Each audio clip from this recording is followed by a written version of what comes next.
and I would have like a to-do list, so like a grocery shopping list or something like that, and we would just like text each other random things we need to buy, but we have like 4 chats. So which chat was it again? I know exactly. So you're in the grocery store trying to like piece together all these chats. Basically, we're getting better at narrowing in on one chat. But what was the main one again? We have one where it's like a shared grocery list kind of thing, and we both have access to it. And we had bagels on there for a long time, and like neither one of us ended up crossing it off. And then there's like 5 things of bagels in the freezer because you just keep buying bagels, but not like actually crossed off the list. Jeez. Yeah. You just got to do the crossing part. Yeah, I'm looking forward to like the next wave of AI when it's just smart enough to just like, oh yeah, dude, I'll just do this one part for you because you're gonna forget. I'm looking forward to that AI. I could see it coming. It'll be like human autocorrect.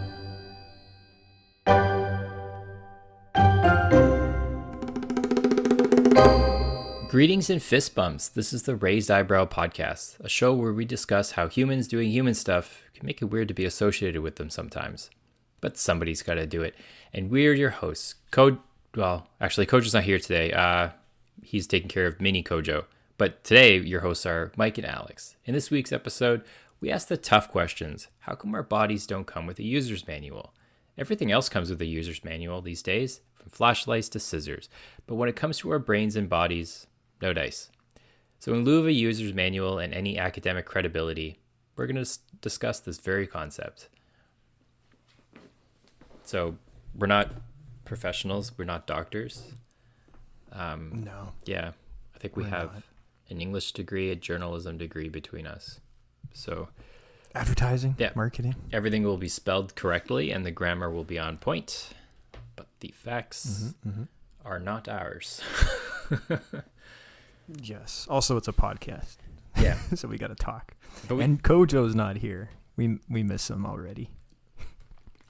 I'm stuck with you today, Alex. Yeah. There's a mini Kojo now. He'll be the new host. He's a papa.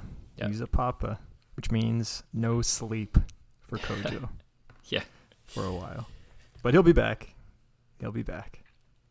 But yeah, how come our body doesn't come with a user's manual? Yeah, we just kind of get born and no one tells us how this thing works, right? This bone and skeletal vessel that we go through life in. And so what are some sorry, go ahead, Alex. Well, the thing I think I've kind of realized the older I get is how little our parents knew when they were our age. Yep. So it's like this. You always kind of look at like say like a lioness caring for her cubs, and she kind of like passes down this knowledge to them, and they get ready for life. They learn how to hunt, how to stalk. We don't learn any of that.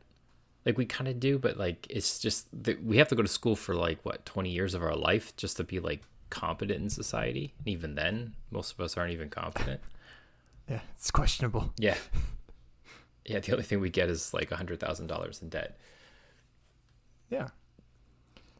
That reminds me of an old Joe Rogan bit where he's saying how like when you're a kid, your mom or your dad grounds you, like go to your room, and you're just upset in your room. Like one day I'm going to grow up and this is all going to make sense. And then one day you're 30 years old at the grocery store and like the teenage bag boy calls you sir. And you're like, shit, I'm sir. How did I get here? Fuck. Oh yeah. Yeah. They have those people who just has a panic attack, desperately cling on to their youth. Yeah. Yeah. Well, it's just the panic of like what you were saying. We don't know anything. No. You just get older and you get some wisdom, but then it's too late. So I guess to kind of start this off, we could start off with our bodies, like kind of like how do our bodies actually work? Because a lot of us don't actually know. You know that if you think about like move your right foot moves, and you know that's done by the nervous system, but the only like small percentage of our world population actually knows how the nervous system works to a point where they understand how that foot actually moves in terms of contrasting the muscles there and back. Yeah. So, what did you have in case, Mike? Sorry, I kind of lost my train of thought there. I was. Oh, you have the breathing thing. That's kind of good. We can move into that. Yeah, yeah. So I always find it interesting how most of us don't know how to breathe. Like when I started like becoming a professional, and stress and anxiety comes along with that, I found myself like breathing more shallow, where you're not supposed to breathe from your chest. You're supposed to breathe from your diaphragm. And I never knew that until I was like 25 years old. And I was an athlete, like I played sports. It just kind of came natural, but I didn't know like why I'm doing it, or I wasn't conscious of that I was supposed to do it. But once you're, at a desk job, it kind of hits you like something's wrong. But I researched for this episode some interesting tidbits about breathing. There's this book by a gentleman named James Nestor, who sort of traveled the world looking to understand why we've lost our connection to breathing, because it's a whole thing. Like most of us don't know how to breathe in our modern society. So he looks at mouth breathing versus nose breathing, how it's changed the structure of our jaws because we don't breathe from our noses. They're all clogged up and just really? Stuffed up. Yeah, it's pretty interesting. If you want to hear him talk, he was on Joe Rogan's podcast like a year ago, maybe even longer. But super interesting podcast. And like Joe Rogan's mind is just blown the whole time. But so let me. I mean, Joe Rogan's mind is always like, wow, that's so amazing. That's fair. He's easily impressed. But some interesting tidbits from the book. He says that he, being James Nestor, the right nostril is like a gas pedal. So when you're inhaling primarily through this channel, circulation speeds up, your body gets hotter, and cortisol levels, blood pressure, and heart rate all increase, which is pretty mind-blowing when you think about it. And then he says that the perfect breath, according to his research, is breathe in for about 5 seconds and exhale for about 5 seconds. And that 5.5 breaths a minute for a total of 5.5 liters of air is the optimal breathing that a human being should do. And he did some experiments where he would tape his mouth shut while sleeping so that he would train his nose to breathe.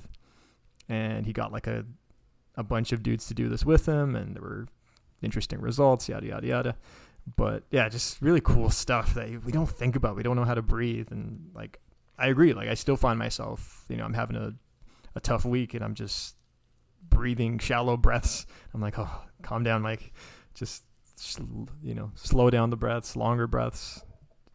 But most of us don't go through that. We just kind of panic. Yeah, it's so reactionary. It really is. Yeah. And it's so it's alarming almost. It's unhealthy. Yeah. And it once you start paying attention to it. At least like for myself, that's true. I don't know about everybody else.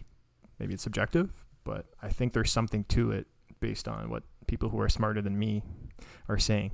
So that's why we have all these modalities like yoga and meditation and all that good stuff.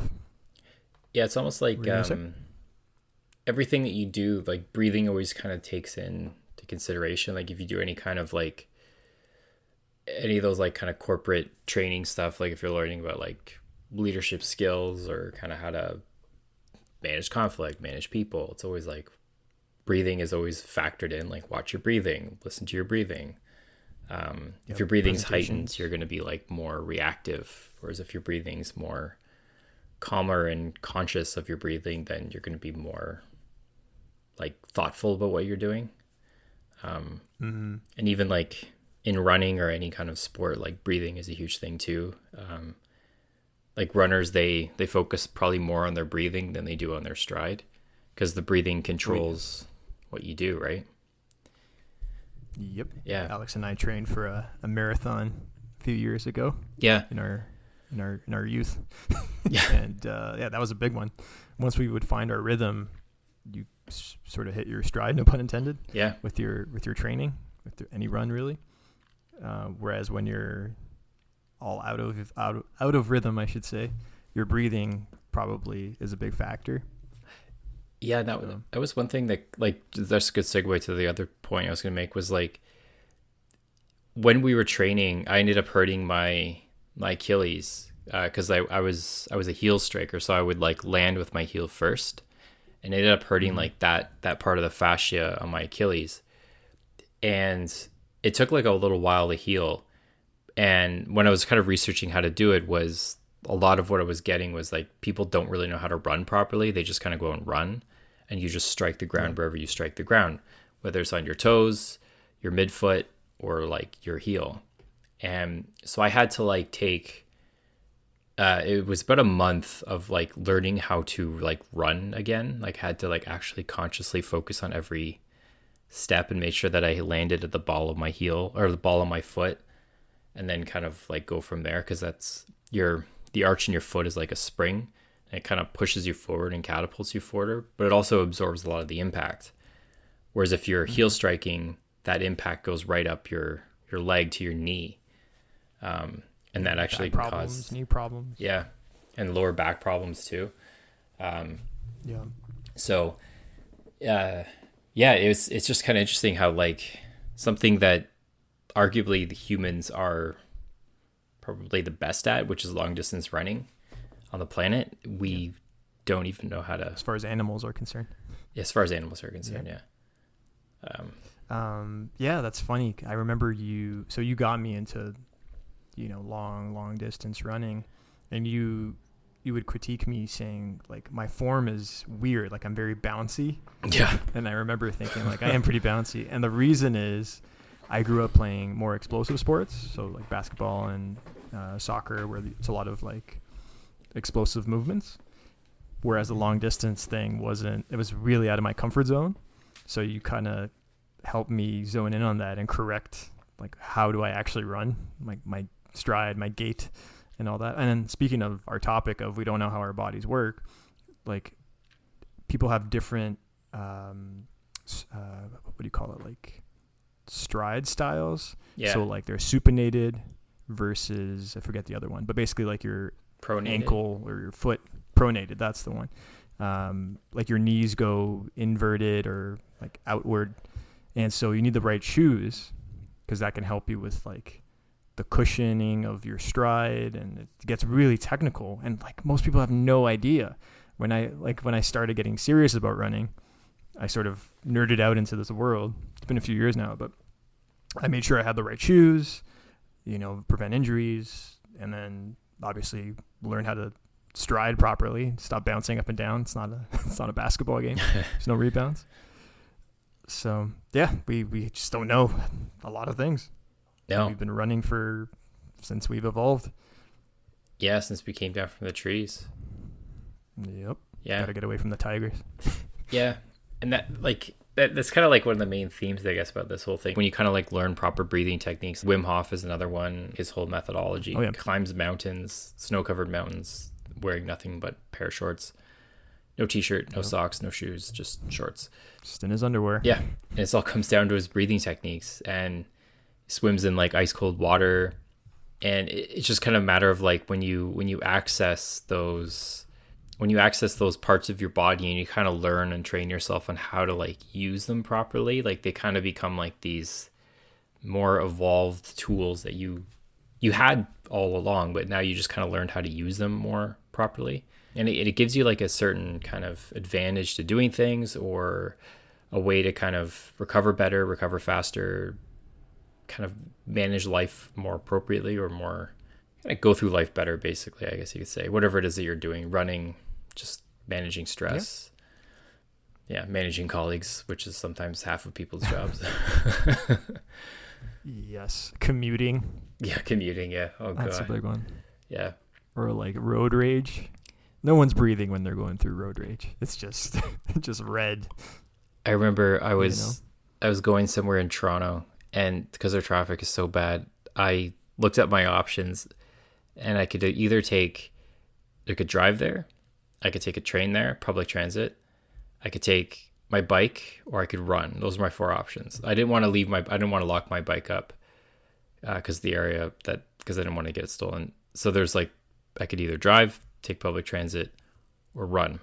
And running was actually the fastest option. Wow. By about 20 minutes.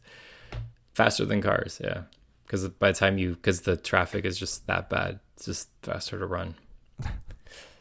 World-class terrible traffic in Toronto. Yeah. Now they're like, oh, you know what we should do? We should add more people to the city. Let's do that. Yeah. Just keep it coming. Yeah, let's not. Only one highway downtown? Yeah. Don't worry about it. Yeah, it's fine. We'll figure it out later. Just bring on people. It's like every city. It's just... Basically, the big cities. But all right, so what are some other interesting things about our bodies or our brains that we are clueless about or that we don't know about intuitively? There's this no one tells us about it. Have you seen Breaking Bad? I have. This is Great show. So season 1, I think it is. It's when Walter White, who's the main character, played by Robin, what's his name? Bill Cranston. Bryan Cranston. Bryan Cranston. And he flashes back to the time when he was a science student or scientist, like one of the two. And he's doing this calculation about the actual what part of our body mass is represented in elements. And I wrote down what he wrote down on the thing. So 63% of our body mass is hydrogen, 26% of our body mass is oxygen, 9% is carbon, 1.25% is nitrogen, which gives you 99.25% of your body mass is in those 4 key elements.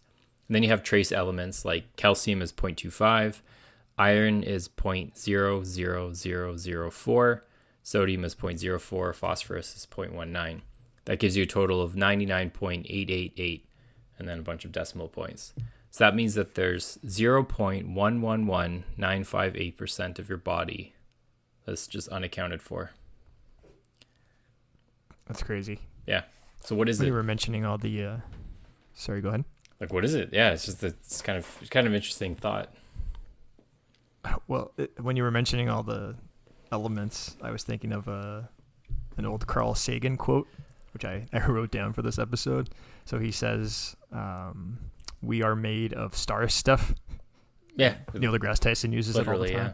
So the nitrogen in our DNA, the calcium in our teeth, the iron in our blood, the carbon in our apple pies were made in the interiors of collapsing stars. Yeah. Which is a poetic quote. So true. Yeah, for star stuff. And so this is in reference to how we don't look up at the stars. Not to change topics, we can go back to your point in a second, but just while it's top of mind, as far as brains go, our brains, like we live in cities now, and we haven't lived in cities for very long throughout most of human civilization. It's been agriculture and rural and, middle of nowhere type stuff. And if there have been big cities, then there hasn't been a lot of light or no electricity for most of human history. And so you can see the stars and you can orient yourself based on, the cosmos as far as we understood it. But in our modern society, we don't have any of that. So we've lost our connection to that aspect of what it means to be human, which I find pretty interesting. Yeah. So go out in nature. Yeah, because how much of our spirituality or human culture was shaped by the stars? A lot of our lore, legends. Yeah. Or mythology, and then just navigation, right? Like, oh yeah, I don't know. We have GPS now, so screw the stars.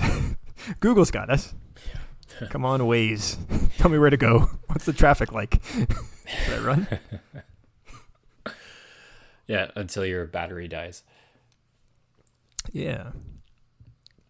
So, yeah, sorry. Just wanted to get that thought out there. But what were you saying? How we don't understand what our bodies are made of. Well, there's like that part of our body that we don't know what it is. But there's also like a companion idea to this as well. So if you take like your total body mass, right? So half of your body mass is like from a cellular level are your cells, right? So your brain cells, your stem cells, red blood cells, white blood cells, half of them are yours. The other half are not yours. They're along for the ride. They're bacteria, of various sorts. Whether it's the bacteria that's like breaks down the food in your intestine, which is not your bacteria. It could be bacteria that's like on your fingertips or on your fingernails, just all over your body, just like the natural stuff that you just pick up along the way. Or the food that's in your stomach is not yours, obviously. Yeah. So Yeah, bacteria is fascinating. half your body weight is not you. That's crazy. Yeah. What about our microbiome? That's Oh, yeah. the hipsters all use that word, Well, but that's mind blowing. Yeah. So they say it's your gut is the second brain. So your mood is influenced by the bacteria in your gut. So if you're eating junk, then you might be more moody, so on and so forth. But basically it's like, billions of bacteria just fighting each other. It's just Game of Thrones in there. So, you got to eat the kimchi and the yogurt and the probiotics, blah, blah, blah. I wrote down some thoughts based on some study on the microbiome and the importance of it. So the microbiome is defined as the bacteria, viruses, fungi, archaea, I hope I'm pronouncing that right, and eukaryotes. Never heard that word before, but sounds smart, that inhabit the human body. And it's collectively referred to as the second human genome. So the gut microbiome in particular is now being considered a separate organ with distinct metabolic and immune activity. And there are 10 times the number of microbial cells in the human gut than in the whole human body. Wow. I don't even understand what I just said, but I know I don't understand it. But I should. I really should. That's a lot. Basically, don't eat too much junk food because you need your gut to function so you can function. That's the conclusion. Yeah. Treat your gut properly. I wonder if you think say you have like a chip company or something like where they would develop like some kind of like the cheese powder that goes on your nachos that like boosts your microbiome. Like, do you ever think that they would just come out with stuff like that? They probably would. I think they would, or maybe they even have something like that, but you have to be incredibly rich to be able to access that. And I'm sure people who are, the top 1% have access to that, but we don't. It'd be like, we're poor. Think of like Doritos probiotic Cool Ranch. Yeah. I'd buy it. Yeah. You get the whole health 10 grand a month. in. Yeah, because they all want to eat Doritos. Everyone wants to eat Doritos. Well, that's essentially bioengineering, right? Yeah.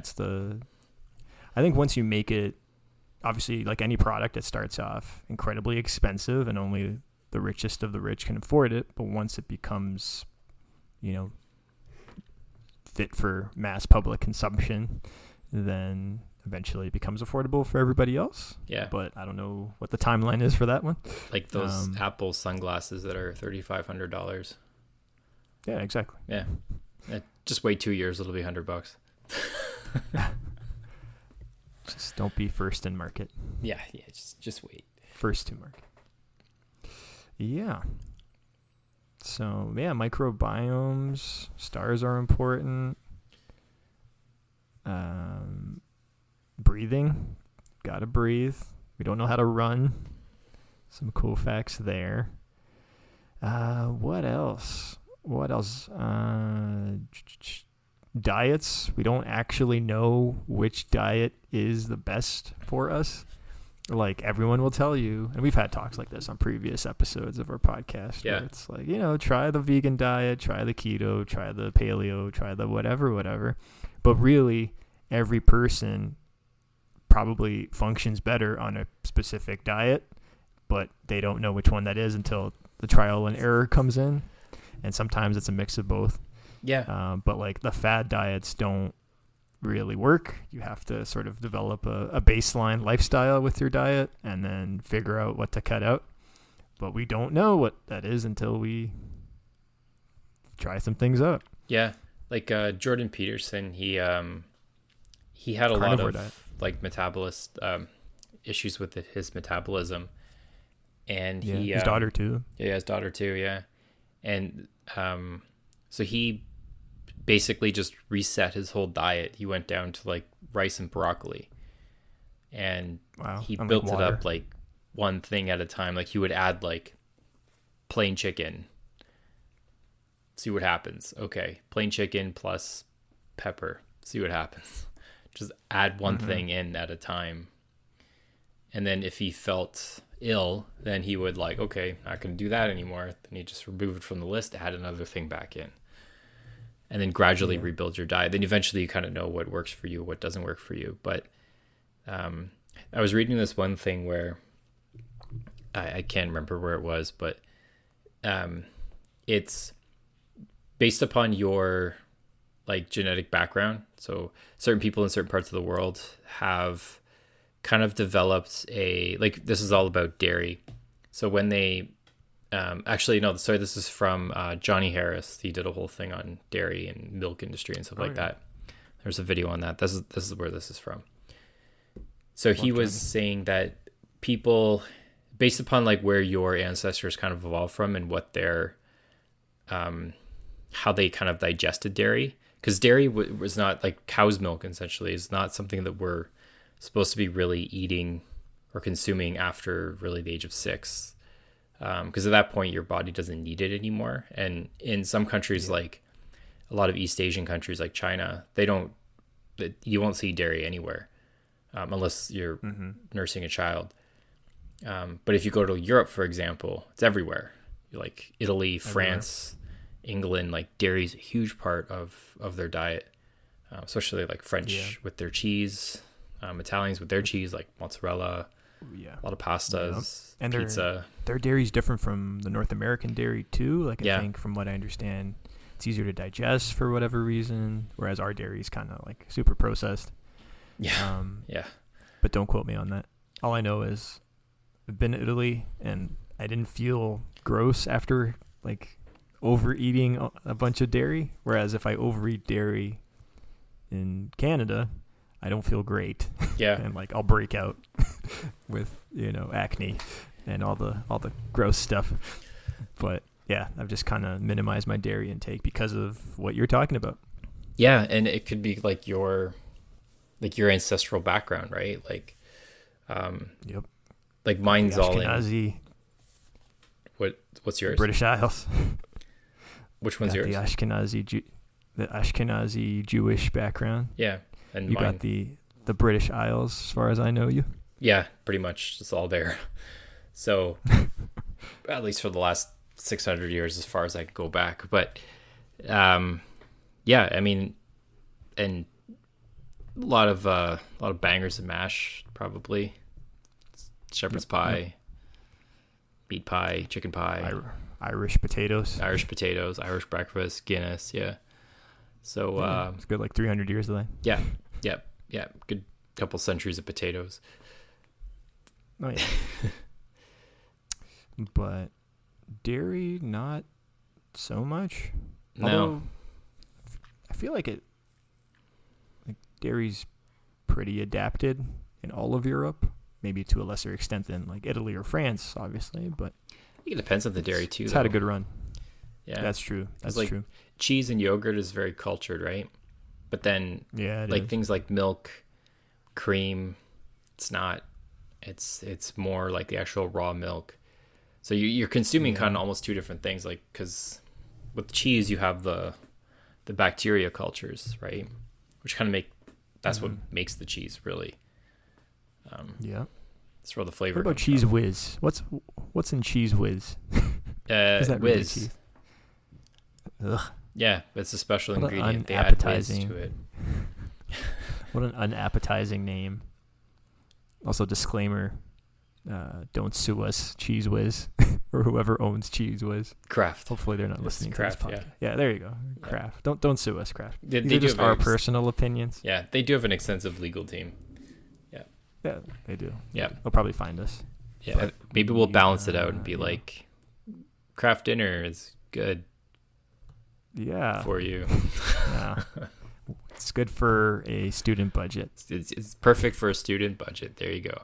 Yes, highly recommended if you're on a student budget. There we go. Try adding We've corrected our Frank's Red Hot our to crafts. craft dinner. Really good. Yeah. Yeah. Yep. Or mustard. Ketchup. A lot of people like mustard. Ketchup is always a Interesting. classic. Yeah. I've heard mayo is pretty good in craft dinner. Oh, there you go. I've never tried it. Yeah. But- See, it's like 50 yeah. recipes right here for craft dinner. Just take There you go. craft dinner plus whatever condiment you have in the fridge that you need to use up. Yeah. There you go. It's elevated. It's Yeah. elevated now. Sriracha, that's pretty good too. Oh yeah. Yeah. Yeah. Little spice.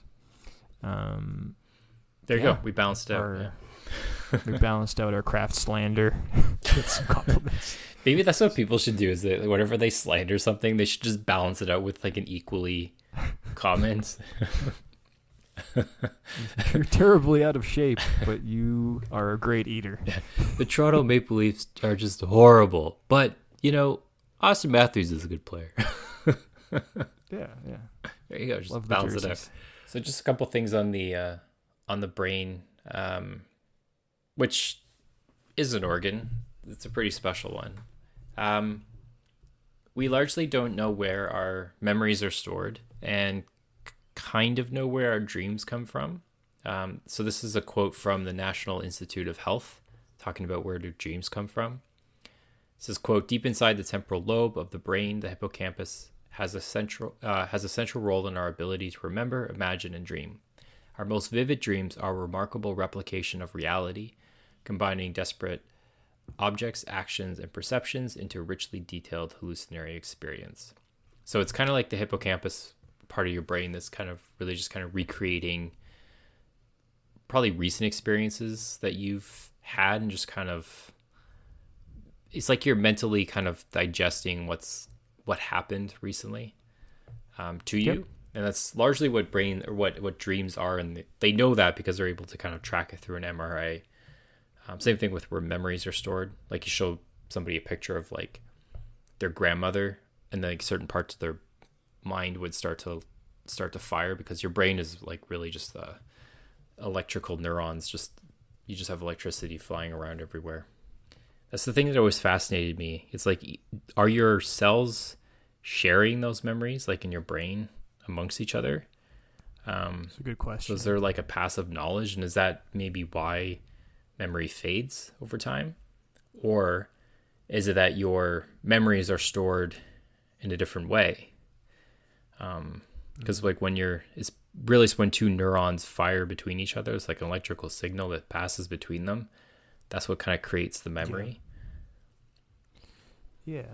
As far as we understand it, as the brain ages, the neurons stop firing correctly, right?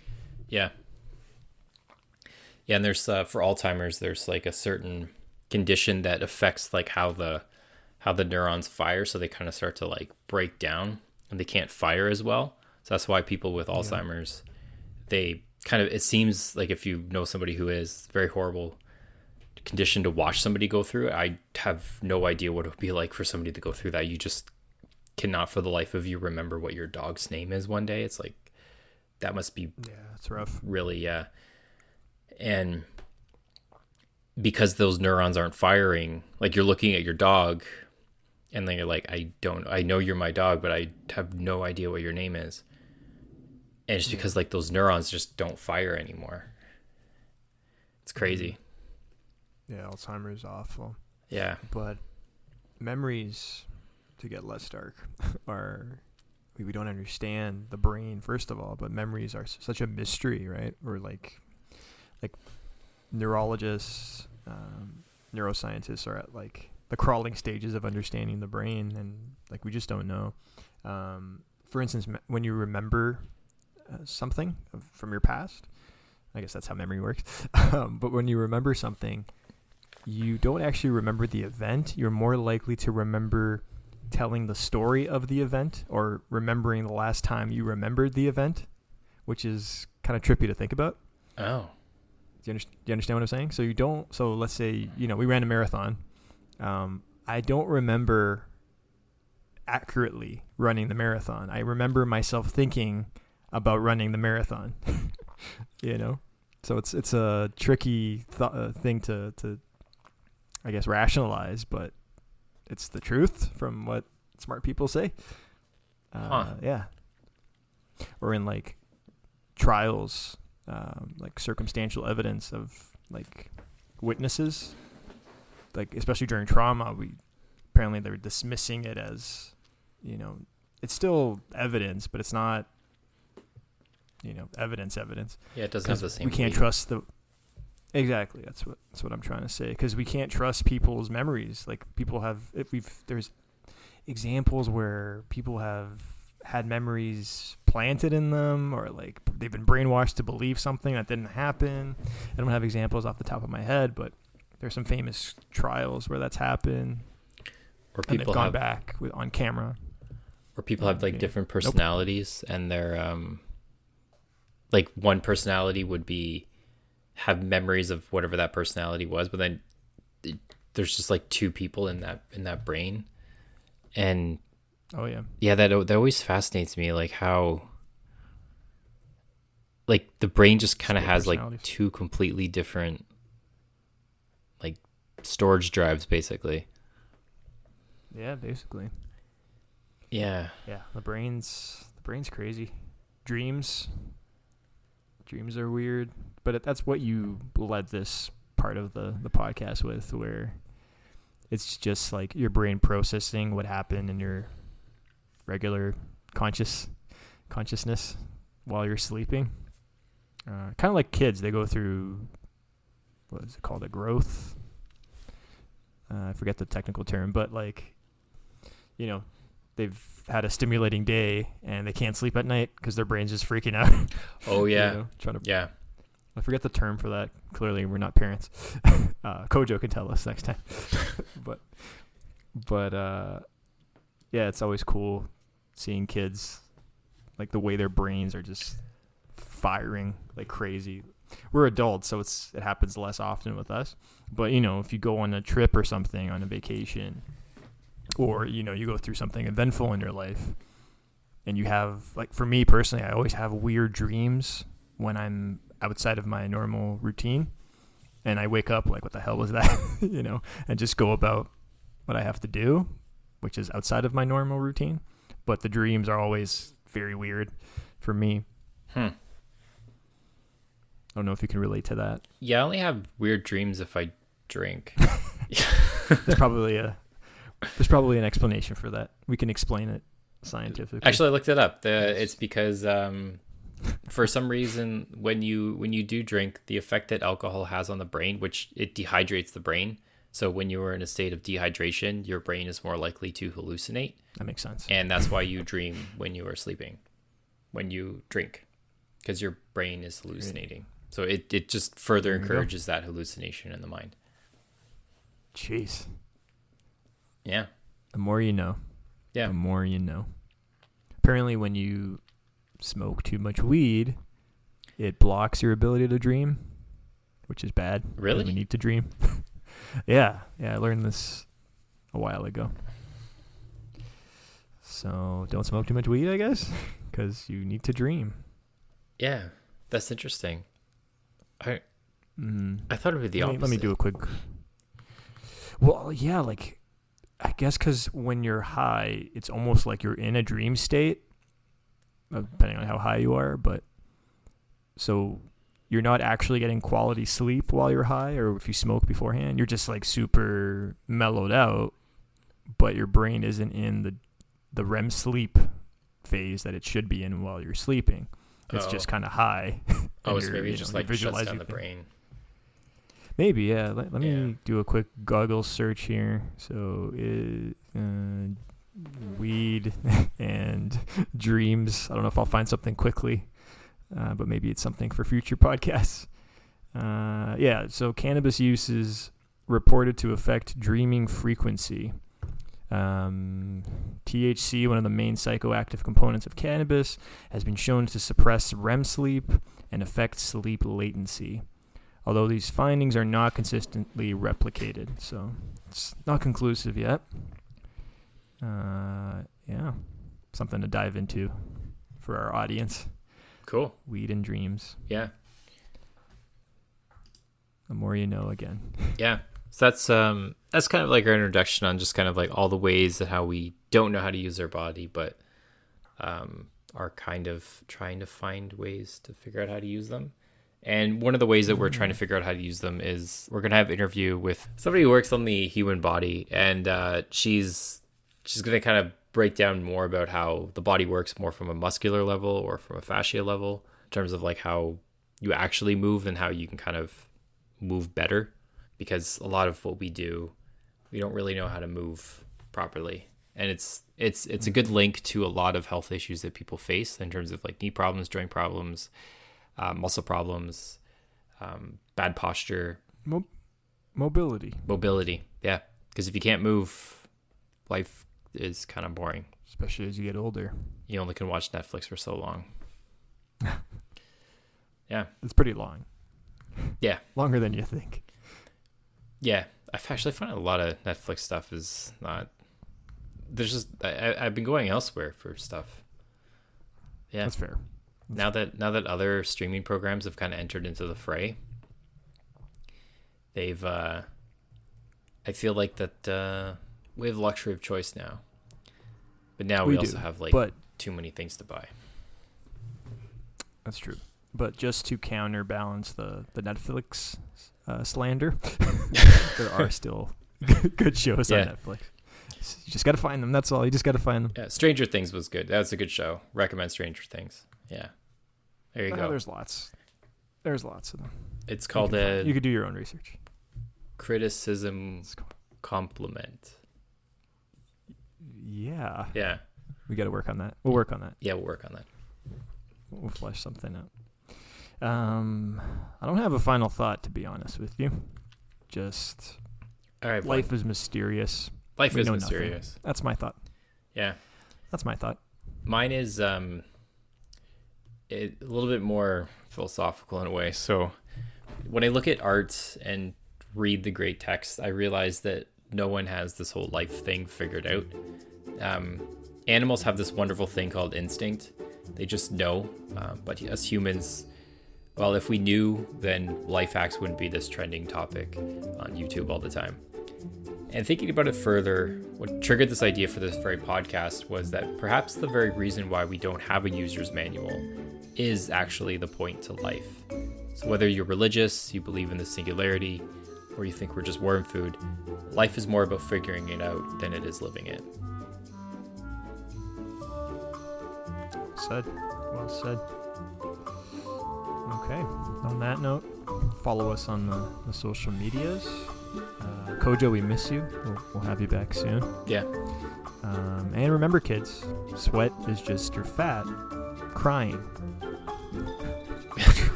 Kojo will come back telling us war stories of diaper changing. Probably.